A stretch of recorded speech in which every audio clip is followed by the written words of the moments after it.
Well, we've suffered a lot, which is the correct way to approach the subject. Now we're going to move into a different kind of suffering, but one that involves some really beautiful things. So this is Eigen stuff, right? So we're going to have eigenvalues and eigenvectors. We're going to understand what this means. But to start with, there's a first piece here that I want to present on square matrices and why. So it's just going to be, I'll give you 3 examples. 3 reasons to love arbitrary powers of square matrices. And it may seem funny, but I'll give you, they're very different examples. Powers of matrices, square matrices, right? So we can always A times A times A, that makes sense when they're square. Appear a great deal in strange places. All right, so it's really, I know you're excited. And so this is just a little piece here to, and we'll come back and solve some of these later on once we understand how to do this really well. But it's a surprising thing. So that we can compute, in principle, arbitrary powers of square matrices, not just by multiplying them together, but by saying something much deeper about their mechanics.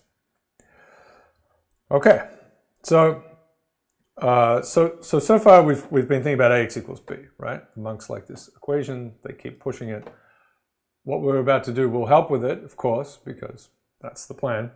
But now they're saying that we need to think about square matrices and think about them in this way, right? So that that's this piece, they're gadgets, right? That they transform vectors into new vectors. So this will be n by n matrices. We'll drop the m and we'll have n by n. Yeah, it's a bit funny, but that's what we'll do. All right, okay, good. So here's the idea. We've got some vector multiplied by a, we get a new vector. So it could be something that rotates x, or stretches it, or flips it, or projects it, or does some combination of these things. And we will deeply understand to what extent these combinations are possible. These are basic things, right? So you imagine it, think about animation. This happens all the time, right? You're changing a scene. Yep, all sorts of stuff that involve matrixology, right? So what happens if we do this repeatedly? So this is a question I want to put at the bottom here. So here's a good thing. So it's a different kind of equation. And here you might think about this. Let me just add this piece.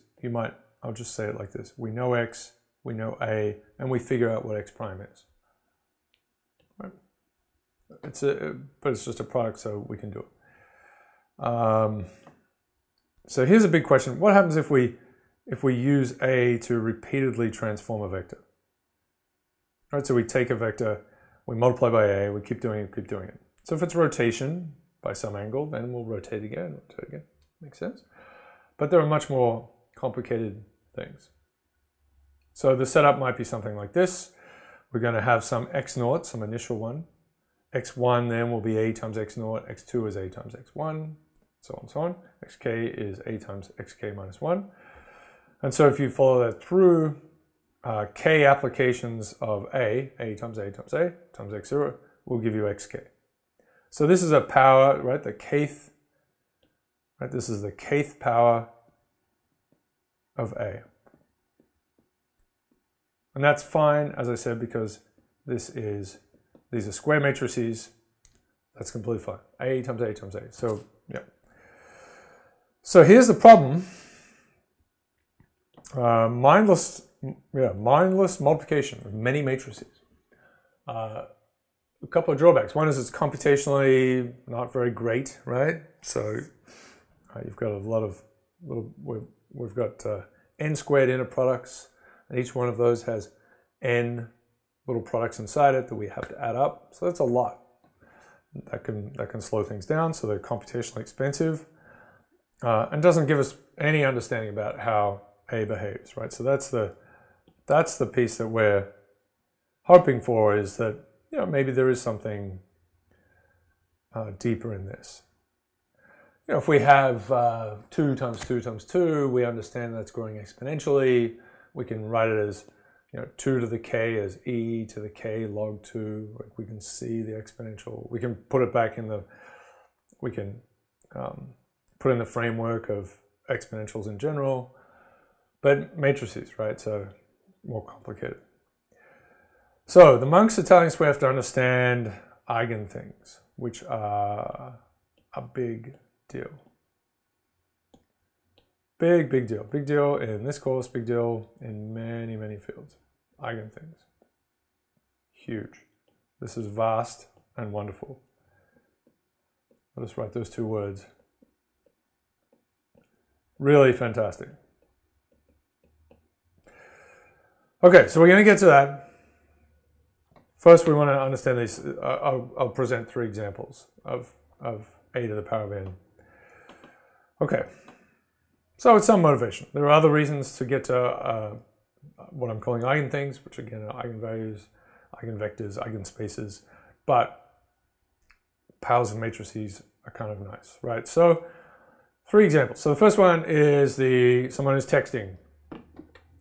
Distracted texter, not a good thing, right? Especially if tragically if we're driving cars around. So hopefully this gets fixed up in the future, but the distracted texter. And so imagine this person is wandering on a network, and here's our little example. They are completely oblivious to what's going on. They get to a point, and then they randomly choose which way to go. Every time. They just do this forever. They've got a lot of Snapchatting, a lot of texting to work on. So, and so they're going to go back and forth, back and forth, back and forth, back and forth, back and forth. And so you can imagine a very large network. This actually connects to how Google search works, which is peculiar, but it's another thing. Also how electricity works in networks, very strange. But this is a random walker. It's a classic random walker on a network. Where will they end up, or where will they be in the long time limit? Where do you think they will be, right? So there's a very nice thing we can do. We can say, we'll talk about probabilities, right? So this is probably the texter at time t plus 1, the entries of this vector, it's a vector, 1, 2, 3, 4, 5. That's these nodes here, 1, 2, 3, 4, 5. So the probability that, and then we can write a little matrix evolution story here, right? So here's P of t, the probability that time t they were at any one of those nodes, again a vector. We have a transition matrix here, A, and multiplying the previous time step. So it's a discrete time, there's a clock, which makes sense here. We've got a discrete structure. Here's our little texter. With their little magic rectangle. They love their little magic rectangle, which is taking control of their brain. So let's see, what about this one? So probability at, this is a beautiful thing, okay. Probably at time t plus 1, this random texter is at node 1. Well, at the time before, they had to be either at 2 or 3, right? They can't be at 4 or 5. So if they were at node 1, there's 0 chance they'll be there in the next time step because they have to leave. So that's 0 times probably that they're at node 1. There's half a chance if they're at 2. So you have to understand what the probability that they were at node 2. And then at node 2, there are 2 ways to go. And it's random. So you could also imagine bazillions of random walkers moving around at the same time, if you like. So there's a half a chance the random walker will end up at 1 after that. At 3, there are 4 ways to go. One of them is to node 1. So we get a quarter here, multiplying this piece.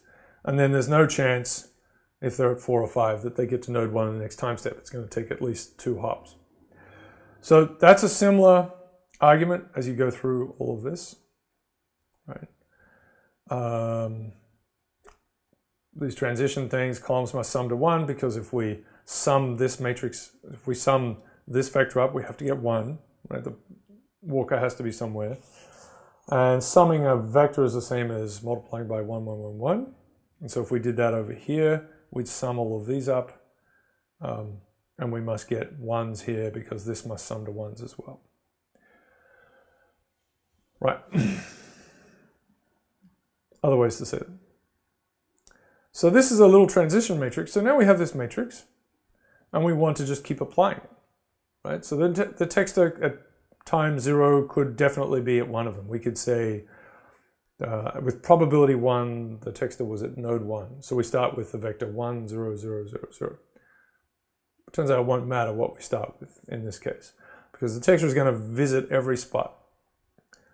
So the natural question is, where is our texter likely to be as time goes on? Or what is p infinity? Right? Or what is a to the power of k as k goes to infinity? So we have to, and again, matrix multiplication, not great. So if we could figure out how to get there faster, we'd do this. So there's a lot of work to understand how how we would figure this out.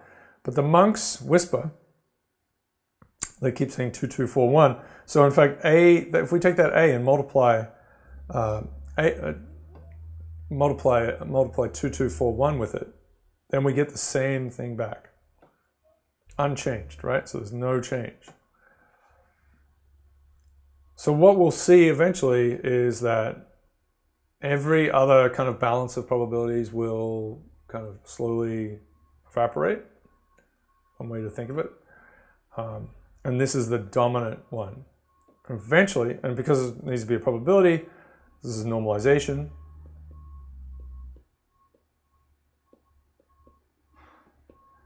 Right, so these sum up to, well, that's not right, is it? These sum up to, oh yeah. Sorry. 10? Yep. So there's a 40% chance, if you like, that the texter will be at node 1, node 3. That's what this is. There's a 20% chance they'll be at node 1 and a 10% chance they'll be at node 4. Actually, the deep thing here is, so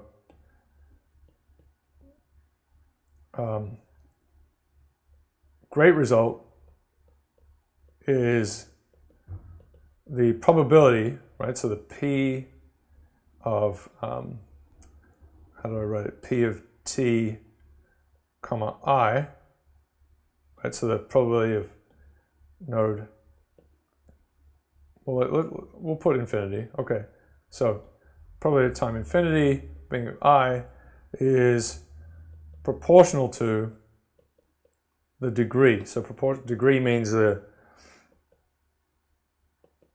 the degree of node I. That's a cool thing. So if we look back here, node 3 has 4 friends. So it's proportional to 4. Node 4 and node 5 only have 1 friend each, proportional to 1. These two have 2 friends each, so proportional to 2. And if you normalize it properly, you end up with 4/10. So what's actually happening is if you check at any point in the future, once this random walk texter has wandered around a lot, and you stop the clock and see where they are, they'll be with equal probability on any of these edges. So this is a diffusion process. They've actually, and actually diffusion settles in edge space, right? So they'll be on one of these, either direction on one of these things with equal probability. But that means they'll cluster into nodes that they'll be more like, if you look at the nodes, they'll be more likely to be at nodes the higher the degree is, right? So that's a beautiful result. So there's and networks are everywhere. So this is sort of a basic thing about networks. It's a thing about spreading and contagion and also knowledge, right? Knowledge networks, all sorts of things. So that's cool, but we don't know how to do this yet. We don't know quite where this 2, 2, 4, 1, 1 is. You can try it out. You can see that this is true, right? The important thing here is that A times this is the same as saying 1 times this. And we'll see this later on. This is an eigenvalue later, and this is an eigenvector. Okay, fantastic. I know you should be super excited about it. Let's do a completely different thing. So, differential equations, linear differential equations, right? And in fact, we really kind of want coupled. So here's a really simple one. dx dt is 3x. If you know differential equations, this is easy to solve. If you don't, it doesn't matter. The solution is x of t is x0 e to the 3t. Right? Differentiate this. I mean, and again, if you don't know differential equations, but you know calculus, you can check. Check this works. First of all, when t equals 0, e to the 0 is 0. E to the 0 is 1. So that's correct, right? X of 0 is x of 0. So that's our initial condition. Initial value at t equals 0. Fine. And if you differentiate this, it's an exponential. The 3 comes down. So it's 3 times what you had before. Works. Okay. So dx dt equals something times x. We get exponentials out, right? So if the change in x depends on x's value right now, linearly, then we get exponentials. That's the idea. So what if we have a coupled one? So we've got now 2 variables, x1 and x2. So it could just, it's something that's moving around in the x1, x2 plane. It depends on the current position, right? So change depends on current position. That's not uncommon for things. So here's the idea. So we're going to say, excuse me. So the idea, well, let's just say this. We'll rewrite with matrices because this is the first thing you try, right? Any problem in the world, you try matrices. Okay. So d by dt, if nothing else, you should be asking people if they've tried matrices. 2 minus 1, 3, 2, x1, x2. So this is the same problem, right? Here's our 2 and minus 1. Yep. Now 3 and 2, 3 and 2. So now this is a matrix problem. Kind of, with a derivative. Well, let's write it's dx dt, it's a factor, equals a times x.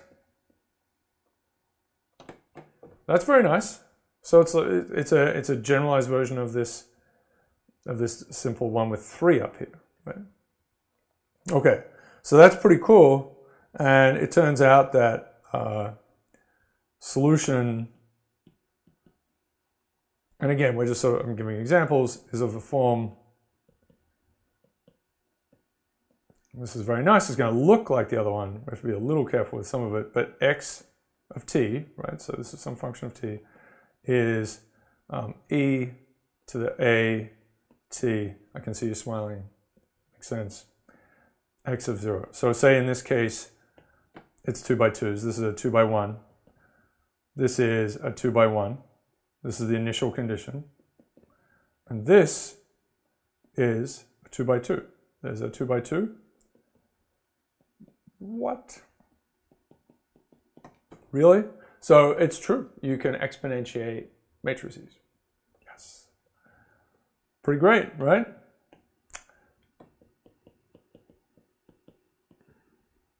It's true. E to the a, right? Why not? You can exponentiate matrices. And in fact, the way to think about this is not, cool. The way to think about this is e to the at. What is e to the at? Well, it's, and there's a t sitting there. So let me try this one to start with. E to the a. It's the identity plus a plus 1 over 2 factorial a squared plus 1 over 3 factorial a cubed plus. This is really, so this is the Taylor expansion. This is the business really, and in many ways you might, this is how you should define the thing. So this is fine. This is just a sum. So that's, well, this makes sense for matrices. And there's a 1 over k factorial, a to the k. So to compute this, right, we need to very cleverly, right, we need to really understand, because we can't compute all of these and then add them up. I mean, maybe we get some things behaving well, of course, but really understand all powers of A to do this, to cope with this. Right? That's a big deal. So let me put two other pieces here. So e to the at, which is the solution here, this is just a constant. I mean, it's just a scalar. Think of it like that. That's fine. It's still the same thing. It's the identity, but we just get a t, and I'll put it here, t squared over 2 factorial, a squared. Oh, I shouldn't do that. Okay, good. And then 1 over 2 factorial, a squared, t squared, plus. Right, same idea. It's just, for this solution, we have that. So you can do this with anything, as long as you can multiply the object with itself, and it makes sense. So e to the apple, right, that equals whatever the identity is for the apple, plus apple, plus 1 over 2 factorial, apple squared, plus 1 over 3 factorial, apple cubed, right? So this is a exponentials, we can do all sorts of things. This is totally fantastic. And so this is calculus, right?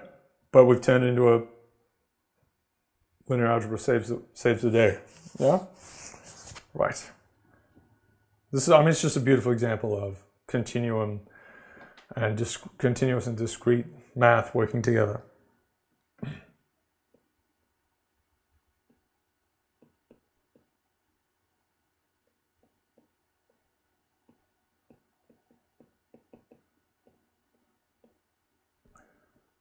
Crushing it together, right? Good. Okay, one last example. Been great joy here. I hope you think that's great. So here's another piece. So this is going to be solving difference equations. I'm going to call that in. Okay. Structured text. So we've had someone wandering around on a network, linear equations. So difference equations. These are good things. And here's a nice one. You may recognize it. Let's say we have this little sequence being generated with a very simple thing. So the next number in the sequence is the last two added together. So this is the Fibonacci.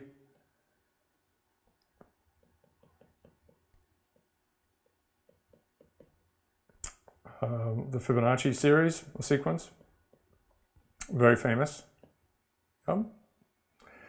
And we start with, pretty awesome. It's actually to do with rabbits, which is a bit strange, isn't it? So the first month the rabbit doesn't have any babies, but then does, and so that was the model. You get a lot of rabbits pretty quickly, basically, using this model. Also true in nature. So math modeling, good work. 1300s or whenever it was, a long time ago. Okay, so we've got F0, F1. So this is, if you like, the initial conditions. We could think of this as time if you want. Set those two, and so we have 1, 1, 2, 3, 5, 8, 13, 21. So the monks say, well, why don't we turn, so this has got nothing to do with matrices, but let's turn it into a matrix problem. So we're going to stack consecutive Fibonacci numbers.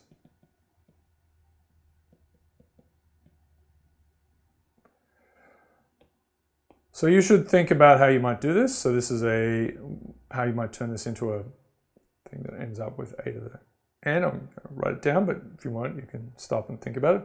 So f of k equals f of k plus 1 over fk. The idea is, let's see if we can get this to be related to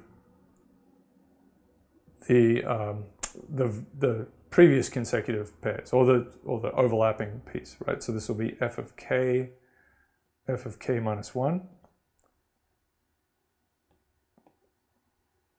Right, this is f of k minus 1, the vector, using big F's and little f's, maybe a bit confusing. All right, what can we put in here? So f of k plus 1 is the sum of this one and this one, right? So to sum up a vector, we just put 1 and 1. And f of k is just f of k, and we can just write that. So we can put 1, 0.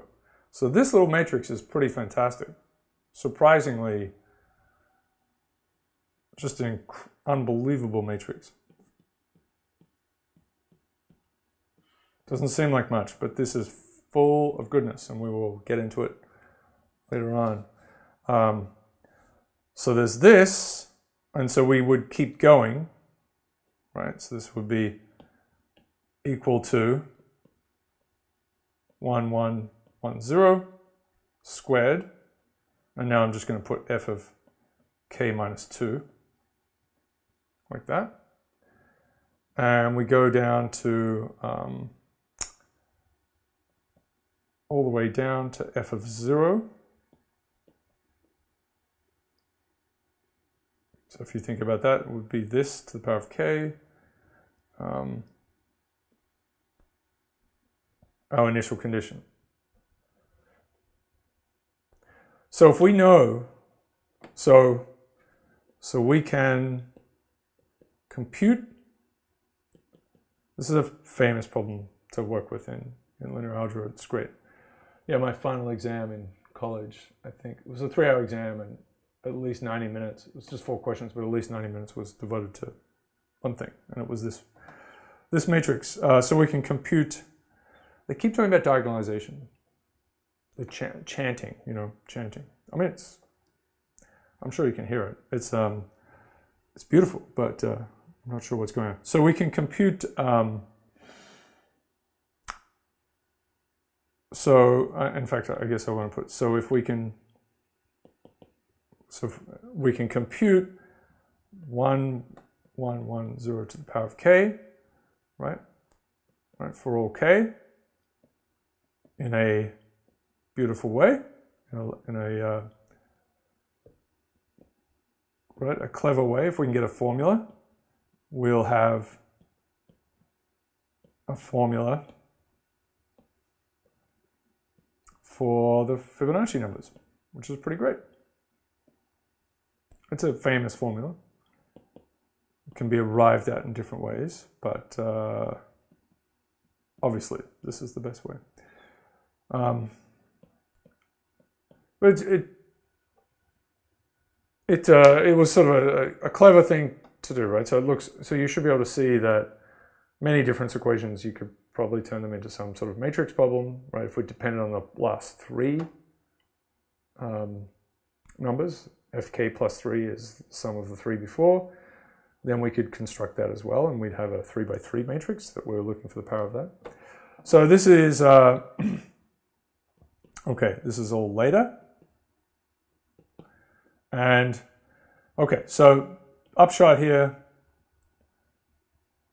is that understanding this a to the power of k, this is the thing we'll get to right now in the next episode, is all about what's known as the eigenvalue equation. And there are these pieces in there, eigenvectors, eigenvalues, eigenspaces.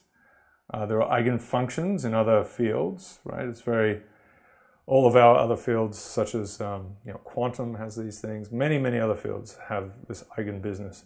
It's really fantastic, really, really good. So it will help with ax equals b. It's a whole world unto itself. Now I'm just coloring things in. So 3 examples. I think these are kind of nice ones. Again, think of A as kind of a gadget now. It does something. It transforms in some way.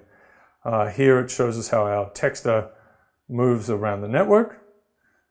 Here it's tells us how to, well, it's sort of a different thing. It's not so much a gadget, but it turns out the solution has an exponential of a matrix in it, and exponentials of matrices are full of powers of matrices. So we need to we actually need to know all of them at once. And then difference equations, yeah, so we're marching along through this sequence. We're producing a sequence. This can be seen as the same as multiplying a matrix over and over and over. So we need to understand how that works. All right, super, super exciting.